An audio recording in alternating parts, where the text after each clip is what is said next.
Okay इश्रा सावधान. Good morning. Come on. चला एकदम मस्त. Good day.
पर्यावरणाविषयी माहिती देण्यासाठी जे साहेब आलेले आहेत त्यांचं टाळ्या वाजवून आपलं स्वागत करा. आणि जे तुम्हाला माहिती देणार आहेत ते मुकाट्याने. थँक्यू. येस तुम्ही आपला परिचय हां माहिती हां फक्त सांगता बिलकुल.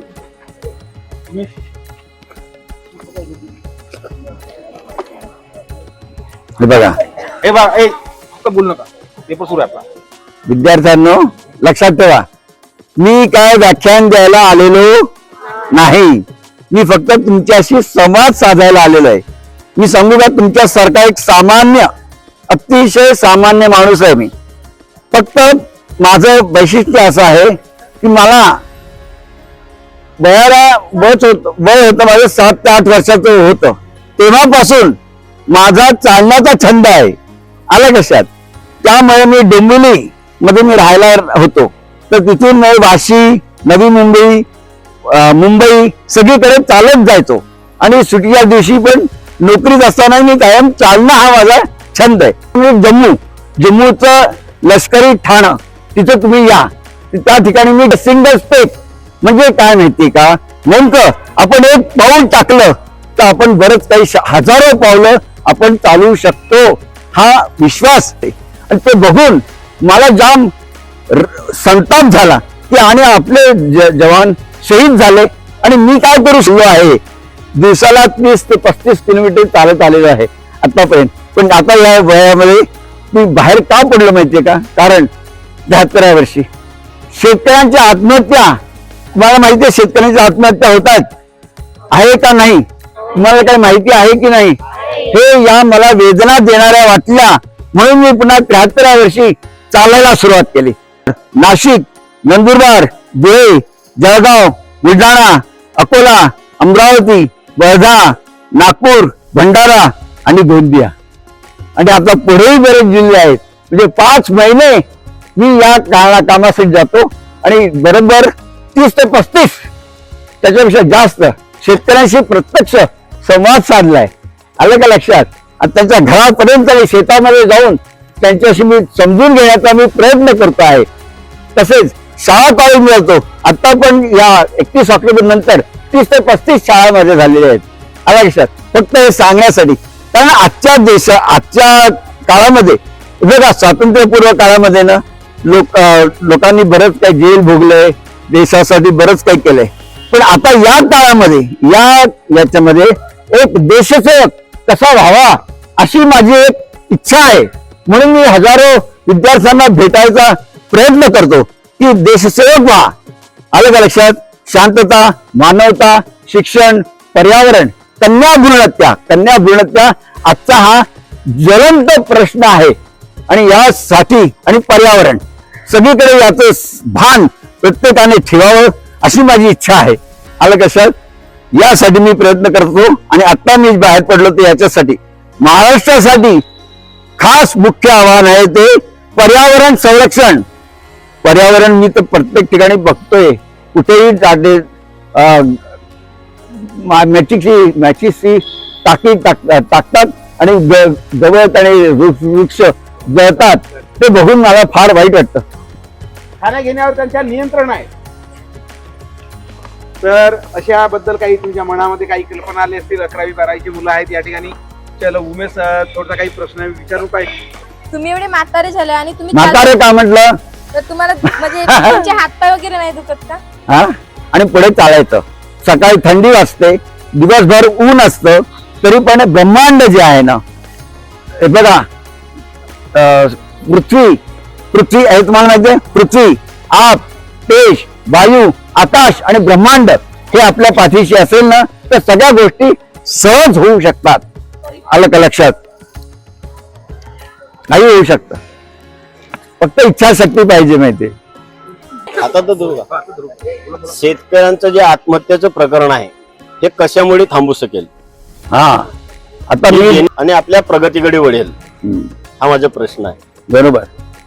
तर मी सगळ्या शेतकऱ्यांशी तेच संवाद साधत असतो की माझा प्रयत्न असा आहे, सरकार दरबारी काय माहितीये का, मध्ये जे आहेत ना शेतकरी, मी आजही बघतो बांधावर आणि सगळीकडे कामं करतात, पण त्यांना मोबदला मिळत नाही.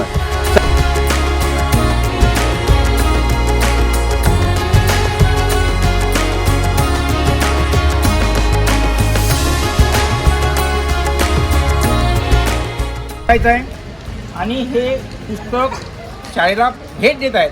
आपण तिथं ठेवायचं आहे आणि ज्या कोणाला लागत आहे पुस्तक वाचायचं आणि पुन्हा परत करायचं.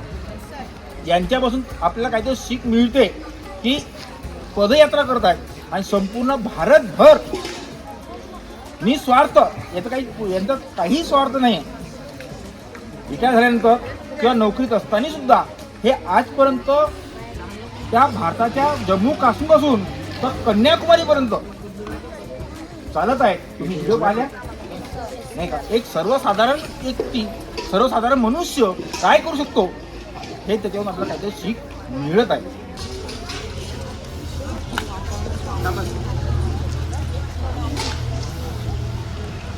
इथे बघा, इथे बघा.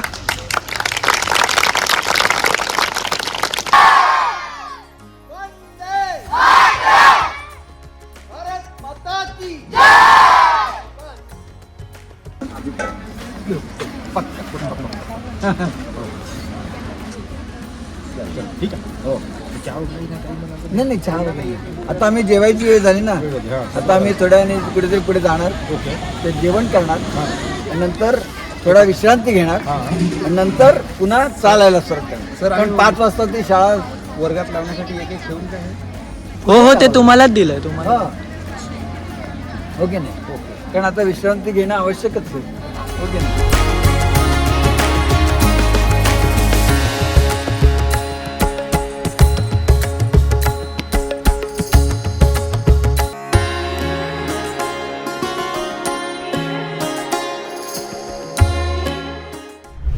या ठिकाणी आपण उपस्थित झालात. आपले नाव विद्याधर विठ्ठल भुरकुटे असे आहे. आपण 40 वर्ष नोकरी करून झाल्यानंतर बँक ऑफ इंडिया मधून सेवानिवृत्त झालेले आहात. आपण मूळतः डोंबिवलीचे असल्यामुळे आपला परिचय डोंबिवलीकर असा करण्यात येतो आणि आपण एक भारतीय असून एक पदयात्री असल्याचा आम्हाला अभिमान. आपले आईवडील आपले आजी आजोबा हे स्वातंत्र्य सैनिक होते हे एक विशेष बाब आहे. शिक्षक होताना सुद्धा विनंती करतो की आजच्या अभिव्यक्त त्यांनी प्राप्त करा.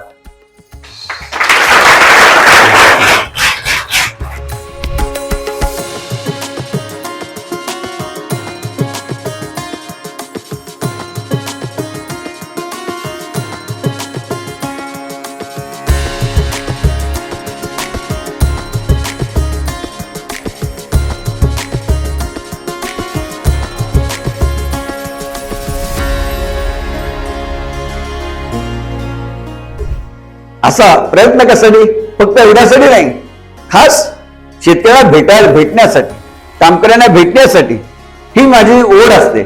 आणि शाळा काळात जाण्यासाठी तेवढ्याचसाठी मी जात असतो, बाकी काही नाही. बोला आता यापुढे मी जे बोलायचं ते बोला, हवं तेवढे विचारा. भरपूर आहे, माझ्या खजिना भरपूर आहे. आलं का लक्षात?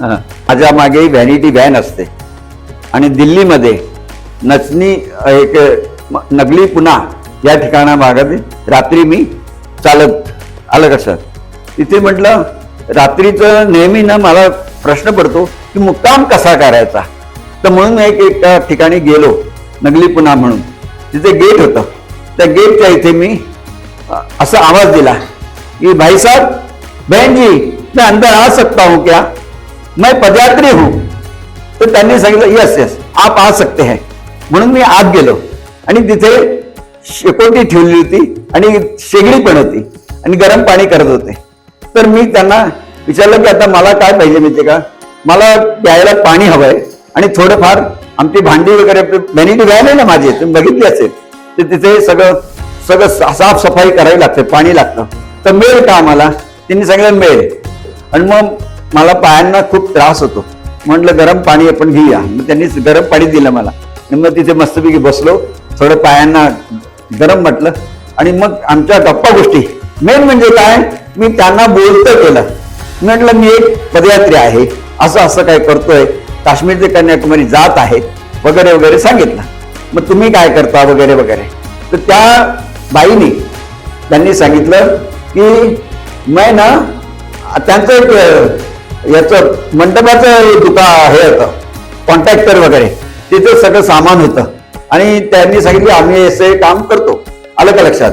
आणि आता काय माहितीये का, आम्ही जेमतेम आम्ही आमचा संसार चालू आहे आणि माझा मुलगा आहे ना, तर माझा मुलगा माझ्याकडे बिलकुल बघत नाही आणि मुलगी मात्र माझ्याकडे एकदम छान बघते आणि माझी नात आहे ती खास नेहमी म्हणते की नानी बड़ी होकर मैं आपको देखने वाली हूँ, बिल्कुल चिंता मत करना.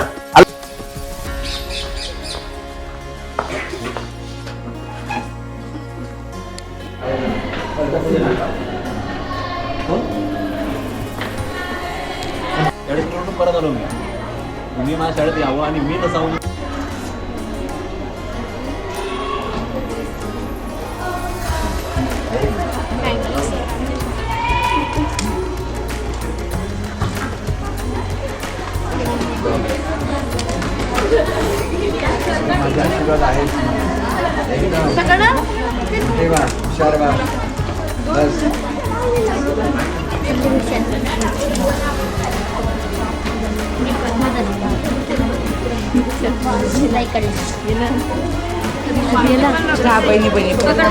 सर्वांना आशीर्वाद.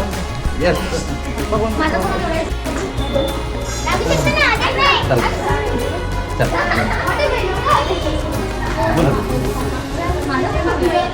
पहिली पदयात्रा करायला गेली तुम्हाला कोणती अडचण नाही ग, तशी काही अडचण नाही. कशासाठी म्हणजे अडचण नेमकी काय? काय असं सर्व संकल्प वगैरे काही सांगितलं? हा संकल्प खेळताना म्हणजे काही असं अडचण गेली का बा तुम्हाला सुरुवातीला? अडचण काही नाही. मला मेन म्हणजे काही म्हणजे का, मी जेव्हा पदयात्रा केली ना तेव्हा तिथे माझी पहिली पदयात्रा, तेव्हा मी श्रीनगरपासून सुरू केलं ना, तिथल्या ऑफिसरनी मला सांगितलं की तुम्ही काळजीने जा, कधी कोणी दहशतवादी तुम्हाला हे करेल.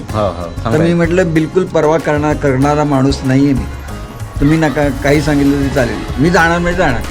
आलं कशात? त्याप्रमाणे मला बरेच अनुभव आहेत. मी एखादा अनुभव मला सांगितलाच पण असता, पण डरणं आपल्याला माहीत नाही, बरोबर, घाबरणं, हो की नाही? असे बरेच अनुभव आहेत की डायरेक्ट मला बस उत्तर प्रदेश मध्य प्रदेशमध्ये मी पहाटे चालत जायचो. तिथे ना दंडुके आणि रायफली घेऊन फिरतात डायरेक्ट. पण आपण विनम्रपणे असं छानपैकी रुबाबात गेलं ना, सगळ्या गोष्टी होतात. आपण कधी घाबरायचं नाही. जो घाबरला ना तो संपला, बस, ओके नाही? सर आता तुम्ही कुठे चालले? सरांचं इथून आता गडचिरोली दौरा आहे. गडचिरोली, गडचिरोली जिल्ह्यातल्या मुली आहेत हो आपल्या. का? गडचिरोली, मग तिकडून नंतर यवतमाळ, चंद्रपूर, नंतर यवतमाळ, असे सगळे 14 जिल्हे झालेत. आता पुढचे 14 अजून आहेत, म्हणजे 5 अजून एकूण 2 महिने लागतील, 2 किंवा 2.25. छंद आहे ना तो भारती. म्हणजे पदयात्राचा म्हणजे तुम्ही मार्ग का निवडले असं विद्यार्थी? अरे मला लहानपणापासून छंद आहे मला चालणं, ते चालण्याचा छंद आहे म्हणून. आणि मग पदयात्रेद्वारे आपल्याला ते संकल्प पूर्ण करायचं पण आहे, असं आहे. काहीतरी करण्यासाठी, शांतता मानवता, मी तुम्हाला सांगितलं तसंच, हो की नाही? त्यासाठी मी सगळं प्रयत्न करतो, बाकी काही नाही, हो की नाही? चला, छान, ओके, चला सर. छान. सर एकदा या. आता तुम्ही कधी माझ्या घरी येऊ शकता, हे याच्यामध्ये सगळं आहे ना ऍड्रेस. मुंबईला जाऊन भेटायचं तुम्हाला. कधी साहेबांचं गाव एकदम Dombivli. Welcome to my happy home. Okay, तुम्ही पण या. कधी या. Bye sir. हा, या, कधी या.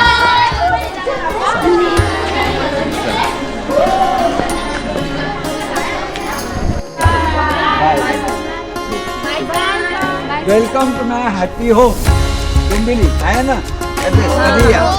मुंबईला आहे, बस. या भेट घ्यायला. कधी या. यांच्यासोबत एक व्यक्ती राजस्थानचा आहे, एक व्यक्ती उत्तरांचलचा आहे आणि एक व्यक्ती मुंबईचा, लालबाग. म्हणजे वेगवेगळ्या राज्याचे व्यक्ती दरावले उत्तरांचलचे आहे, राजस्थानचा आणि मुंबई लालबाग. आता मी चालून आलो, आता मी गाडीतून जाणार आहे. हां, परत मी चालत जाणार नाही. आला का लक्षात? मग लोकेशन थकलो ना मी मग, हो की नाही? Bye bye.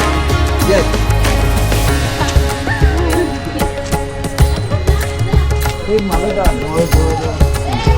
आलो. आज सकाळी भडंगा या ठिकाणी आम्ही चालायला सुरुवात केली. त्यानंतर आम्हाला थोडं थांबलं. मग नंतर आम्हाला वन विभाग लागला.